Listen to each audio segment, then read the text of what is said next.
माध्यमिक शिक्षा बोर्ड राजस्थान की सत्र 2021-22 की बोर्ड परीक्षाएं 24 मार्च से शुरू होने जा रही है।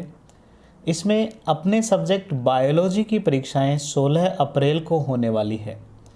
इस वर्ष से 12वीं में एनसीईआरटी का सिलेबस स्टार्ट हुआ है और बोर्ड परीक्षा का पैटर्न भी बदला है।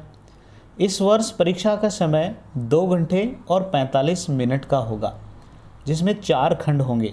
खंड ए में 9 प्रश्न मल्टीपल चॉइस प्रकार के, 4 प्रश्न रिक्त स्थान वाले और 8 प्रश्न एक शब्द या एक लाइन वाले होने वाले हैं। खंड बे में 12 प्रश्न लघु उत्तरीय प्रश्न होंगे, जिनकी उत्तर शब्द सीमा 50 शब्द होगी। खंड से में 3 प्रश्न दीर्घ उत्तरीय प्रश्न होंगे, जिनकी उत्तर शब्द सीमा 100 शब्द होगी।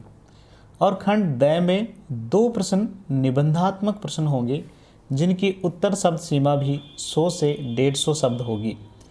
बोर्ड के पैटर्न के अनुसार मैंने आप सभी के लिए एक मॉडल पेपर बनाया है। इस वीडियो में मैं आप सभी से ये मेरा गैस पेपर शेयर कर रहा हूँ। तो चलिए बिना समय गवाए आपको ले चलता हूँ गैस पेपर की पीडीएफ की ओर। यह पेपर अनसॉल्व्ड है। आप सभी इस पेपर को अपनी कॉपी में उतारें और इसको हल कर अपने टीचर या साथियों से चेक करवा सकते हैं, ताकि आपकी लिखने की क्षमता बढ़े और अच्छे नंबर प्राप्त हो। पहला प्रश्न। पहले प्रश्न में आपको 9 बहु चयनात्मक मल्टीपल चॉइस प्रकार के क्वेश्चन मिलेंगे। इस वीडियो में मैं आपको एक भी प्रश्न का जवाब नहीं बताने वाला हूं। आपको ये सभी अपने स्व विवेक से हल करने हैं, अपनी कॉपी में इन्हें उतारना है और याद करना है। मैं केवल आपको प्रश्न पढ़ के बताने वाला हूं। पहला प्रश्न, निम्न में से एक लिंगाश्रयी पादप है। ऑप्शन है आम, खजूर, बरगद या अंगूर। दूसरा प्रश्न, वंशागति का गुणसूत्रीय सिद्धांत किसने प्रस्तुत किया। मॉर्गन, डीब्रीज, सटन और बोवेरी, वाटसन और क्रिक। तीसरा प्रश्न, सुकेंद्रकी में यानी कि यूकैरियोट्स में 5S rRNA के निर्माण में सहायक एंजाइम है। आपके ऑप्शन है DNA polymerase, RNA polymerase first, RNA polymerase second और आरएनए पॉलीमरेज थर्ड। चौथा प्रश्न है, डीएनए प्रतिकृति के दौरान यानी कि डीएनए रेप्लिकेशन के दौरान डीएनए द्विकुंडलन को खोलने वाला एंजाइम कौन सा है, ये आपको बताना है। आपके ऑप्शन है लाइगेज, पॉलीमरेज, हेलिकेज और सिग्मा कारक। पांचवा प्रश्न है, कोलेस्ट्रम में पाई जाने वाली प्रतिरक्षी है। कोलेस्ट्रम या जिसे खीस कहते हैं, उसमें कौन सा एंटीबॉडी होता है। IgA, IgM, IgG या IgD। छठा प्रश्न है, टाइफाइड ज्वर की पुष्टि हेतु किए जाने वाला परीक्षण है। पहला ऑप्शन एलिशा, दूसरा विडाल परीक्षण, तीसरा PCR और चौथा CBC। सातवां प्रश्न है, निम्न में से कौन सी किस्म भिंडी की पीथ मोजेक वायरस से प्रतिरोधी किस्म है। आपको भिंडी की प्रतिरोधी किस्म बतानी है जो पीथ मोजेक वायरस से बचाती है। पहला ऑप्शन एटलस 66, पूसा स्वामी, रत्ना और परभनी क्रांति। डी ऑप्शन है परभनी क्रांति। आठवां प्रश्न, निम्न में से किस एंजाइम को आणविक कैंचिया कहा जाता है। मोलिकुलर सीजर्स किस एंजाइम को कहा जाता है। पहला ऑप्शन लाइगेज, दूसरा पॉलीमरेज, तीसरा प्रतिबंधन एंजाइम और चौथा हेलिकेज। नौवां प्रश्न है, गोल्डन राइस में कौन सी विटामिन होती है। आपके ऑप्शन है vitamin B, vitamin A, vitamin D और विटामिन C। पहले प्रश्न के ही दूसरे हिस्से में दूसरा प्रश्न आता है। पहले प्रकार के खंड ए में रिक्त स्थानों की पूर्ति कीजिए। रिक्त स्थान है पहला, घास परिवार में बीज पत्र को खालिस्तान कहते हैं। आपको खालिस्तान भरना है कि घास परिवार यानी कि मोनोकोट्स के बीज पत्र को क्या कहते हैं। दूसरा प्रश्न, बीकानेरी भेड़ तथा मेरिनो मेढा के बीज संकरण द्वारा उत्पन्न भेड़ की किस्म कौन सी है, ये आपको बताना है। तीसरा प्रश्न है, वह प्रजाति जो खाली एवं नग्न क्षेत्र पर आक्रमण करती है उसे क्या कहते हैं। आपको उस प्रजाति को बताना है जो सबसे पहले खाली और नग्न क्षेत्र पर आती है। चौथा है भूमध्य रेखा में ध्रुवों की ओर जाने पर, भूमध्य रेखा से ध्रुवों की ओर जाने पर जातीय विविधता क्या होती है, कम होती है या ज़्यादा होती है, ये आपको इस प्रश्न में बताना है। क्वेश्चन नंबर 3, निम्न प्रश्नों के उत्तर आपको एक शब्द या एक पंक्ति में देना है। पहला प्रश्न, टर्नर सिंड्रोम क्या है? दूसरा प्रश्न, उत्परिवर्तन किसे कहते हैं?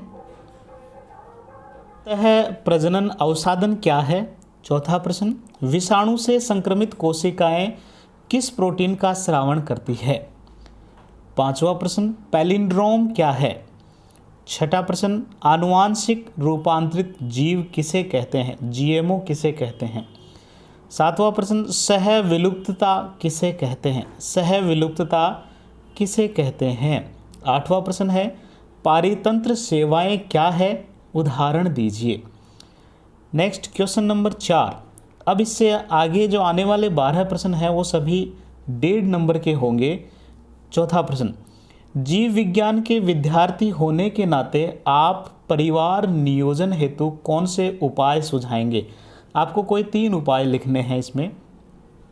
पांचवा प्रश्न, जनन संबंधी पहलुओं के प्रति जागरूकता उत्पन्न करने हेतु अपनाए जाने वाले कौन से उपाय आप सुझाएंगे? आपको जनन संबंधी पहलुओं के प्रति जागरूकता उत्पन्न करनी है तो आप कौन से उपाय सुझाएंगे, आपको ये बताने हैं।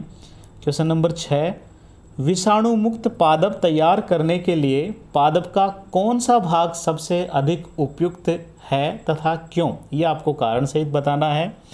क्वेश्चन नंबर 7, उत्परिवर्तन प्रजनन किसे कहते हैं? उदाहरण द्वारा स्पष्ट कीजिए। क्वेश्चन नंबर 8, पीसीआर क्या है? संक्षिप्त विवरण आपको इसमें लिखना है। क्वेश्चन नंबर 9, पुनर्योगज डीएनए तकनीकी, रिकॉम्बिनेशन डीएनए टेक्नोलॉजी क्या है?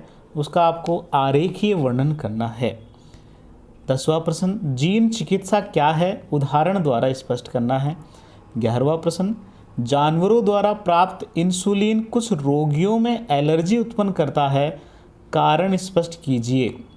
क्वेश्चन नंबर 12 है, अपरद खाद्य श्रृंखला क्या होती है? उदाहरण दीजिए। क्वेश्चन नंबर 13 है, नेट प्राथमिक उत्पादकता, कुल प्राथमिक उत्पादकता किसे कहते हैं? ये आपको बताना है। क्वेश्चन नंबर 14 है, रिवेट पोपर परिकल्पना को स्पष्ट कीजिए। क्वेश्चन नंबर 15 है, बाह्य स्थानीय संरक्षण को उदाहरण सहित स्पष्ट कीजिए। नेक्स्ट है खंड 6, इसकी ये जो प्रश्न है वो दीर्घ उत्तरीय प्रश्न होंगे जिनकी उत्तर शब्द सीमा 100 शब्द होगी। क्वेश्चन नंबर 16 है, निषेचन किसे कहते हैं? बाह्य निषेचन और आंतरिक निषेचन में जीवों की उत्तरजीविता किसमें अधिक होती है और क्यों? कारण स्पष्ट कीजिए। इसके अथवा में एक क्वेश्चन है, बंगाल का आतंक किसे कहते हैं और क्यों कहते हैं? ये कारण आपको बताना है। दात्र कोशिका अरक्तता क्या है? यदि एक दात्र कोशिका अरक्तता रोगवाहक स्त्री का विवाह सामान्य पुरुष से हो तो उनसे उत्पन्न होने वाली संतानों में इस रोग की क्या प्रतिशतता होगी? इसके अथवा में प्रश्न है, सह प्रभाविता किसे कहते हैं? यदि माता का रक्त समूह बी एवं पिता का रक्त समूह ए है तो उनसे उत्पन्न होने वाले संतान का रक्त समूह क्या होगा? क्वेश्चन नंबर 18, प्रतिरक्षी क्या है? एंटीबॉडी क्या है? इसकी संरचना का सचित्र वर्णन कीजिए। अथवा एड्स रोग का रोग जनक क्या है? एड्स का संक्रमण किस प्रकार होता है? खंड द, इसमें आपको जो है निबंधात्मक प्रश्न है, जो 2 प्रश्न आपको इसमें मिलने वाले हैं, 4 नंबर का प्रत्येक प्रश्न है। क्वेश्चन नंबर 19, गुरु बीजाणु जनन किसे कहते हैं? एक प्ररूपी आवर्त बीजी भ्रूण कोश में कितनी कोशिकाएं व केंद्रक होते हैं? परिपक्व भ्रूण कोश का नामांकित चित्र बनाइए। अथवा भ्रूणपोष क्या है? भ्रूणपोष का निर्माण किस प्रकार होता है? एक बीजपत्री बीज मक्का जो है उसकी संरचना का नामांकित चित्र बनाना है। क्वेश्चन नंबर 20, आनुवांशिक कूट किसे कहते हैं? जेनेटिक कोड किसे कहते हैं? आनुवांशिक कूट की 4 प्रमुख विशेषताएं लिखो। टीआरएनए जिसे अंतरण आरएनए भी कहते हैं या अनुकूलक अणु भी कहते हैं, उसकी द्विविमीय संरचना का नामांकित चित्र बनाना है। अथवा इसके अथवा में है मानव जीनोम परियोजना क्या है। मानव जीनोम परियोजना के जो मुख्य लक्ष्य है वो लिखो, और मानव जीनोम परियोजना HGP जिसे कहते हैं उसका निरूपक आरेख बनाइए। तो इस तरह बच्चों ये पूरा बोर्ड परीक्षा के पैटर्न के अनुसार मैंने आप सभी के लिए पेपर बनाया है, लेकिन ध्यान रखना है ये पेपर मैंने अपने अनुमान के अनुसार बनाया है। आप सभी को ये पेपर तो हल करना ही है, साथ ही बोर्ड परीक्षा के पैटर्न के अनुसार आपको तैयारी भी करनी है।